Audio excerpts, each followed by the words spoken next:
Hey, everybody. Welcome back to Palm Peeps. We have a very special short clinical pearl episode today that I'm excited to dive into.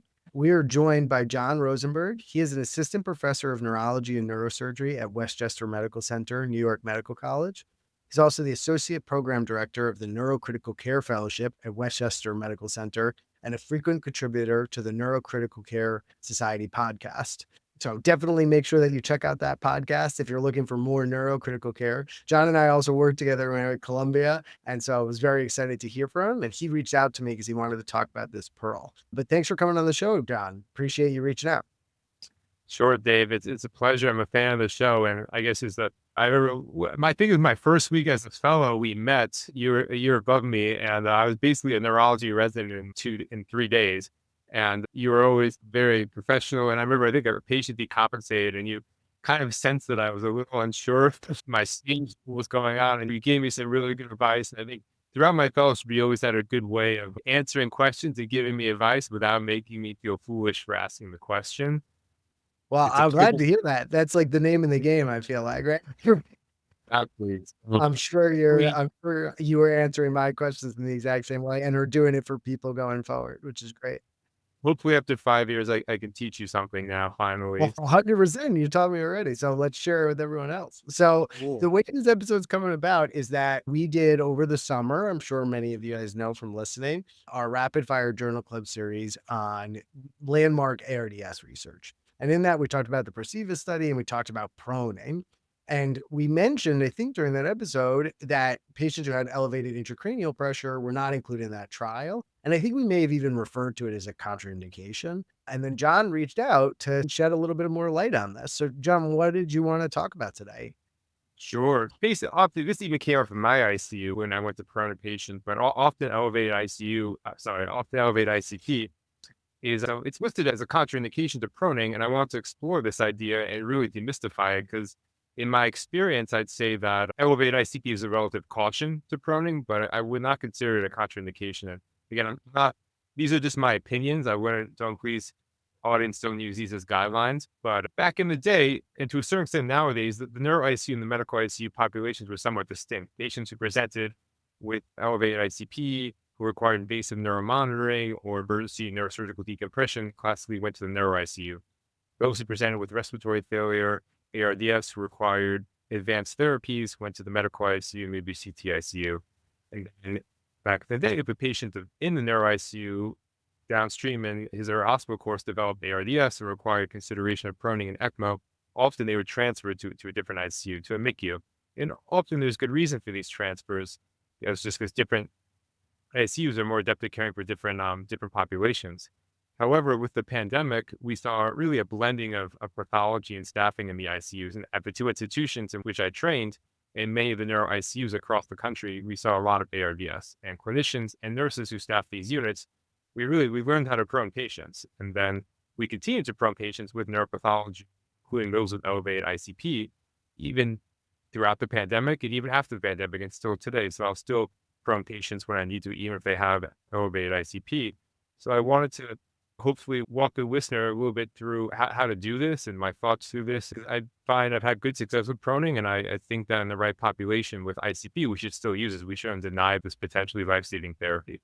Yeah, this is super interesting. I mean, I think one silver lining of the pandemic was a lot of places that were uncomfortable proning, even medical ICUs, even like some in the community. But I've heard a lot of stories about large academic centers that weren't doing proning routinely. Either they weren't fully convinced or they didn't think that logistically they could do it safely. Now everybody can do it basically, right? Because we all had to do it. It was so beneficial during COVID. This sort of blending is really helpful. And I think also to your point, as our patient populations get so much sicker and our hospitals get busier and busier, we as critical care physicians, even subspecialists, need to be pretty good with other routine critical care. So I should understand something about elevated intracranial pressure. I may have a neuro overflow patient, and so it's important for me to know this stuff too.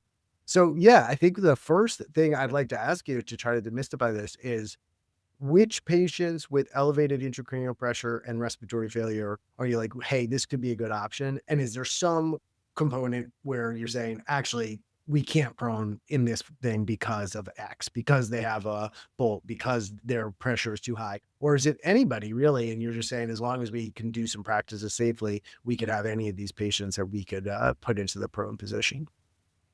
It's a good question.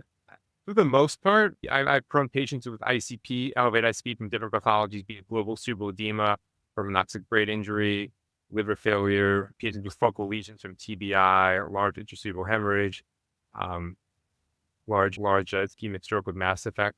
So even Yeah. different pathologies, I've had success, even with monitors as well. I've had success proning them. I think where I get shaky is similar to where I get shaky in proning someone is the hemodynamics. So I really think the hemodynamics, there's a lot going on with the hemodynamics and the ICP.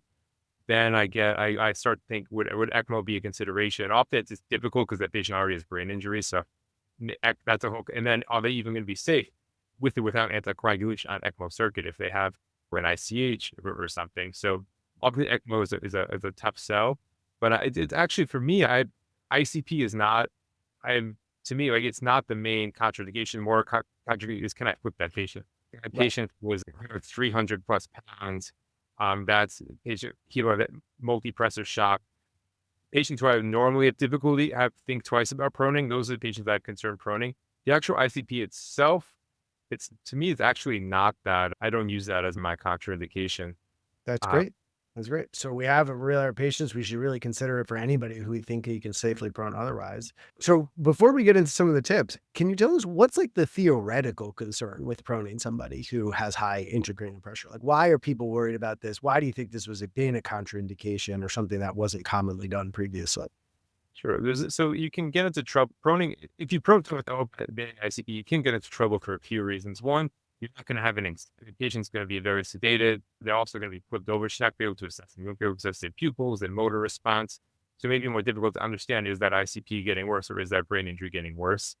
You may collapse the jugulars as well if you especially turn them to one side. So you reduce basically your venous outflow and you increase your ICP, reduce venous drainage. And then if there is it's depending on what mass or what is going on in the brain. Sometimes it's changing, moving. If the patient has like a lesion on one side and you're going to move that patient to the other side, you may have some obstruction of CSF flow potentially depending on the lesion. But I think, you don't keep the head of the bed elevated as well. So those are all things that can get you into trouble. So what pearls do you have for us for how we should do this and things we should think about? Sure. So I'll divide it into two groups. There's basically groups that with a monitor, with an invasive monitor, and groups without an invasive monitor. And it really, the ideally that is the patients who have concern about elevated ICP who I'm proning, I'm placing a monitor in them. Often these patients have a monitor already because they came in with a neuro insult and they developed ARDS. But even if not, I've had a case, sometimes I had a patient develop bad aspiration pneumonitis, ARDS, and increased swelling from his ICH all in the same 24 hours. We placed a monitor and proned him. So when you have a monitor, it really helps you understand where the patient's cerebral perfusion pressure is and then ICP, because recall CPP equals MAP minus ICP. So I'm going to try and achieve a MAP goal where I can protect their CPP, usually about 60 to 80, 60 to 90, and I'm going to control their ICP. And I get a lot of questions from trainees about what's the right vent mode for elevated ICP? Can we do permissive hypercapnia? Can we do low tidal volume ventilation? What's the MAP goal? What's the sodium?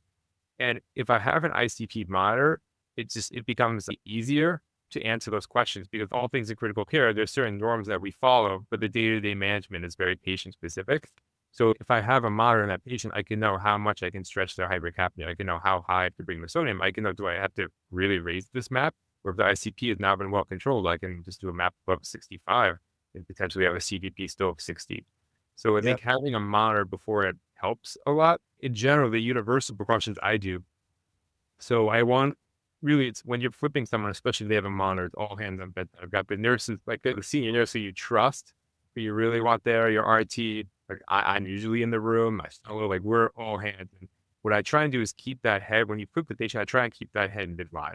There's ways to do it with OR, donuts, pillows. So I want to keep that head midline so that way you both jugulars can drain.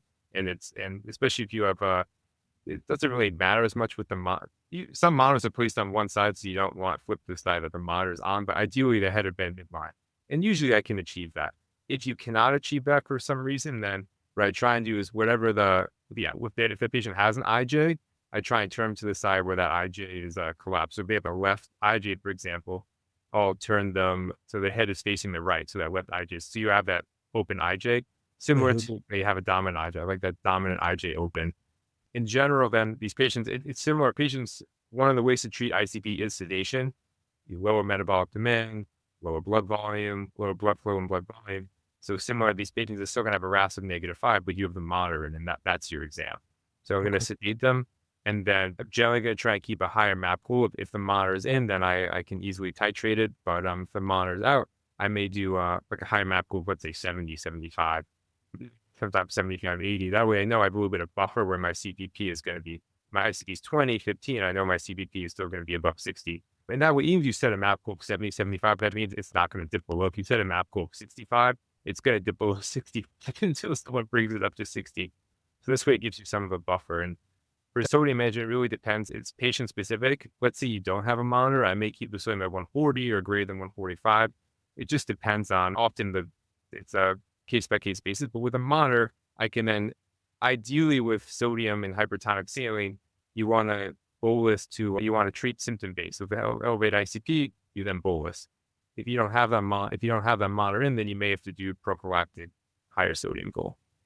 Okay. That's great. So to summarize some of these things you're saying, really you think about these patients in two categories, monitor and no monitor. Monitor, even though it's another piece of equipment that you have to watch while you're pronating, actually makes you a little more comfortable because you have a little bit more data. When you flip them, you want to keep their head midline. You obviously want to make sure nothing moves. If you're going to have one side down, you want to keep an unobstructed IJ facing upward so that they have good drainage and everything will be appropriate. You won't increase their ICP that way. And then we're maybe targeting a higher MAP goal. If we have a monitor, we're just going to use that number. But if you don't, we're maybe targeting a higher MAP goal to maintain cerebral perfusion pressure. And we're maybe targeting a higher sodium just to make sure we have a little bit of buffer. And then keeping them nice and generally sedated at RAS -5, just like we generally do when they're prone as well. So that's great. Well said. And typically most ICUs are doing this, but you'll keep the head of the bed up, like Trendelenburg. Most places do that anyway, but that way the head of the bed's still up. You don't actually, the patient can still be flat, but as Right. long as the feet are to the floor or Trendelenburg, you'll have that bed up. Mhm. It sounds like we can still do this as long as we're a little bit thoughtful about it. And then our Yes, main. and you can, when I mean ICP monitor, you can do so both at EVD and external ventricular drain or parenchymal, both the parenchymal ICP monitor. So any type of invasive monitoring, and both my colleagues and I have had success pronating these patients safely. That's great. And then this is to think about this, it's really cool that you guys are doing this. Is there any articles that you know of that are people reported this, or have you guys thought about writing this up at all? Probably should have written it up. Like I think I remember we prone someone at Columbia with a bolt, and it's the first time I've done it. Any of my colleagues who I've heard of anyone who trained me haven't done it. People who trained me haven't done it. Maybe I should write this up, but I didn't. There have been some small case series about patients being prone with TBI and aneurysmal subarachnoid hemorrhage, and we're having good success. The issue, the worse say the brain injury, the higher the risk of ARDS. So sometimes it becomes even, I think this patient has such bad brain injury, we can't even move into an angio suite. So those patients are going to probably do poor either way. But it has been shown now in small case series to be successful. That's great. That's great. Yeah, Yes. you guys could have been the first ones in there. Now, But hey, we're sharing it now, so that's great. the other caveat I'll mention with invasive monitoring is you typically need neurosurgical buy-in to place the monitor if it's not in already. And that sometimes that's easier to do from a neuro ICU just because we do that all the time. We work with the neurosurgeons, we have that level of trust, and we also know what they need. Patients who need where coagulopathy needs to be urgently reversed to get that monitor in, to get that EVD in.